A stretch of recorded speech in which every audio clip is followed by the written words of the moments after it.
You are pushed out onto wet grass, and the world arrives all at once. Your legs do not work yet. They fold the wrong way, then find the ground, then fold again. The air moves across your wet coat and takes heat with it that you do not have to spare. You are born at the exact place where land stops protecting you, and water hasn't started yet. Your mother licks the fluid from your face with a force that moves your whole head. The fluid reaches the water. That is the consequence of your arrival, a scent that spreads outward from the bank and announces that something new and small is here. You stand for the first time and immediately fall. You stand again. Your nostrils open wide at the top of your broad, flat face and pull in air that smells like mud and river vegetation, and something else you have no name for, something long and cold that is already moving below the surface 30 meters out. The caiman turns toward the bank. It does not rush.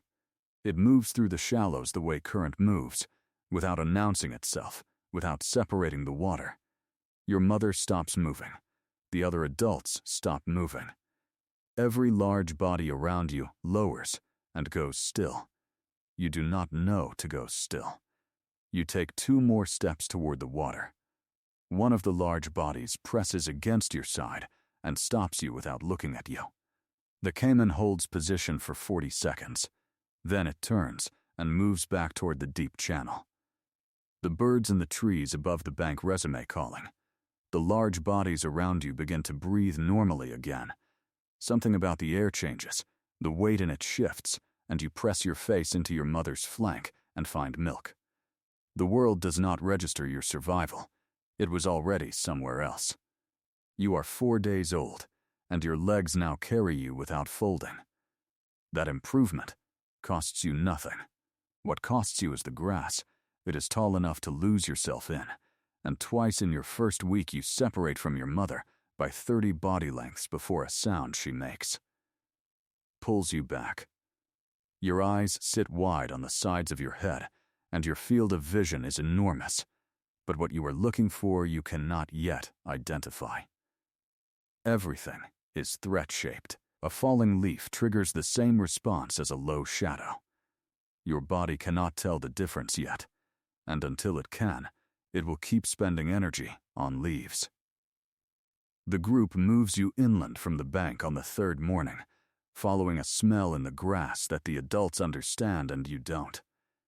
You follow the sound of feet. The grass gives way to a flat open area near a secondary pool, and here you taste wet vegetation for the first time.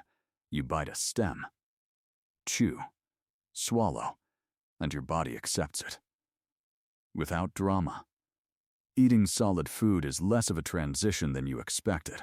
What it does is reduce your dependence on your mother by a fraction so small it doesn't register. But the fraction exists, and the world has noticed it even if you haven't. What the world sends next is larger. A jaguar comes down to the bank at dusk, moving low through the grass, its shoulders rotating with each step in a way that separates it from wind. You are at the water's edge with 2 other juveniles when the adults on the perimeter shift their weight and begin a low, compressed sound. Not loud, not sharp, just continuous. And wrong. The adult males move toward the jaguar's direction, not charging, forming. They stand in a line between the cat and the water, and the sound they make gets louder.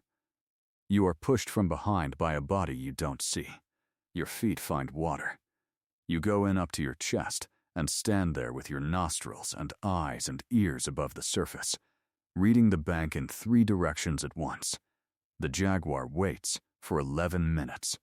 Then it moves along the tree line and disappears into the dark. The males do not follow. They turn back to the water, and you understand, without being told, that the water's edge is where safety lives, that the group stands between you and everything that cannot. Follow you in. The next crossing your mother makes, she does not slow down for you. The pool is 40 meters across, and she enters without looking back. You have 3 seconds to decide. You go in. Months pass and the group expands to nearly 30. You move inside it the way water moves inside a bank, shaped by the boundaries, pressing constantly against the bodies nearest you. The herd's logic is not generous. It does not make room. It does not explain its changes in direction. When it moves, and any animal that hesitates gets separated, and separation is a different kind of problem than anything the group itself produces. You are close to adult size now, but the group has adults who are larger, and you learn quickly that position within the group is assigned by mass and age and something else, quality of stillness, of reading the air correctly, that you are still developing. You attempt to graze in the inner circle of the group during a morning session, and one of the older females shoulders you to the perimeter without breaking her own chewing rhythm. You graze on the edge. The edge is where the grass is less competed for. The edge is also where you learn to keep your nostrils up. This is where you learn something else, too. The group communicates in a register that has no single sound. It is the sum of dozens of small signals running simultaneously, a continuous low exchange of clicks and whistles, and weight shifts that you have been absorbing since birth, without understanding it as language. On the edge of the group, you can hear the full architecture of it. An alarm click from the far side of the herd travels through 15 bodies before it reaches you, and by the time it does it, has already changed shape, louder here, quieter. There, the direction of the threat embedded in which animals amplified it, and which went quiet. You begin to read it not as individual signals, but as a pattern that moves through the group like weather. You are wrong about it often. You misread a feeding click as a threat signal twice in 1 week, and bolt for the water while the group continues grazing. The older animals do not react to your running. They do not adjust their behavior to explain yours. You swim back to the bank and rejoin the perimeter and keep listening. The pattern becomes more legible over weeks, not because anyone teaches you, because the cost of misreading it keeps arriving and your body keeps adjusting. A missed alarm means you are still grazing when every other animal is already moving. 3 times the group is 20 meters ahead before your nostrils confirm what the click pattern already told you. By the end of the 2nd month on the perimeter, the gap between the signal and your response has closed to something the group's pace can absorb. You are not reading it perfectly, but you are reading it fast enough, and fast enough is what the group requires. A younger animal, small, born 6 weeks after you, its coat still carrying the softness of new growth, goes to the water at the wrong angle during a crossing. The current in the channel is higher than yesterday. Its legs lose contact with the substrate. It calls out once. By the time 3 adults look up, it has been taken 40 meters downstream and is no longer at the surface. The group does not stop crossing. It does not change pace. You emerge on the far bank and shake the water from your coat and keep moving, because the group is already 10 meters ahead, and the grass on this side is dense and dry and full of shadows that could be anything. What the river demands changes every month. What you can give it is still being measured. The dry season arrives and compresses the river into itself. The banks widen, the grass browns at the edges, and the mud develops a skin that cracks underfoot in the early morning. The water shrinks, but it is still there. And this is the critical fact, still there, because your entire understanding of safety is organized around its presence. You are crossing a shallow bend alone, moving from a grazed-out section back to the main group's position downstream, when your nostrils catch something below the surface. Not a smell. The water is delivering pressure, tiny displacement signals that travel through the water to the sensitive skin around your muzzle. Something is holding position upstream in water shallow enough to act in. You stop. You go still with only your nose and eyes above the surface. The disturbance in the water is 20 meters away and closing in a pattern that is not current. You submerge completely and push hard for the far bank, your legs driving in that long, efficient stroke that your body has been practicing for months. You come up on the far bank in one motion and stand there with water streaming from your coat.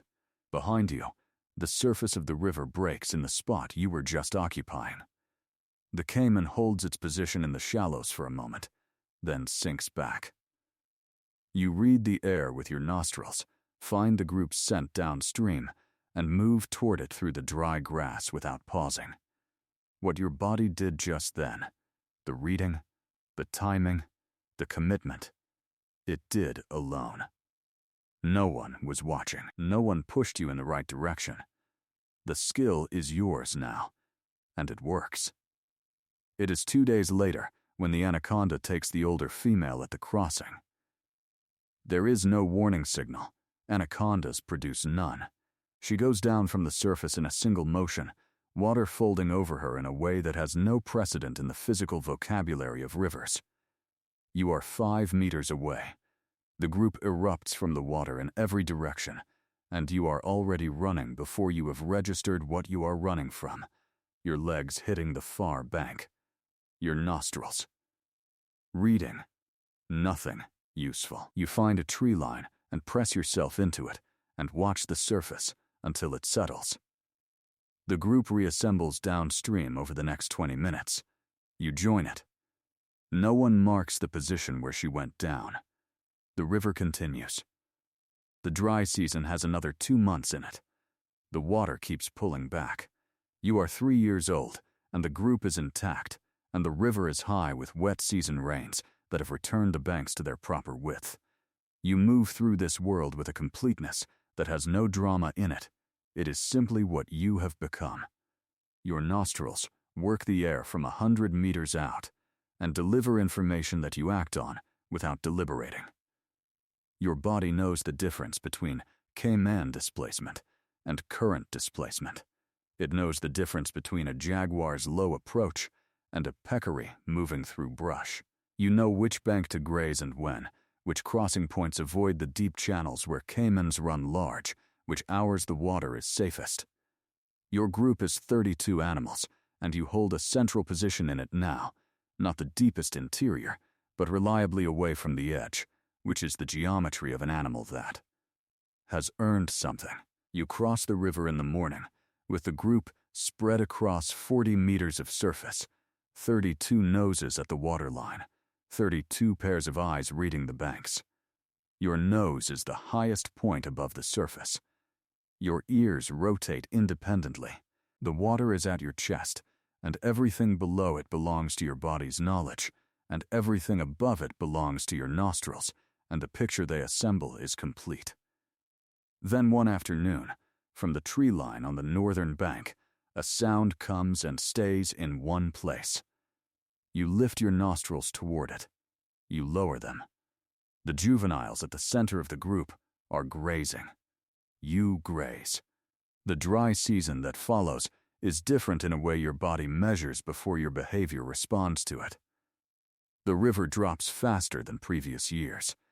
By the 3rd month, it has dropped further than you have experienced.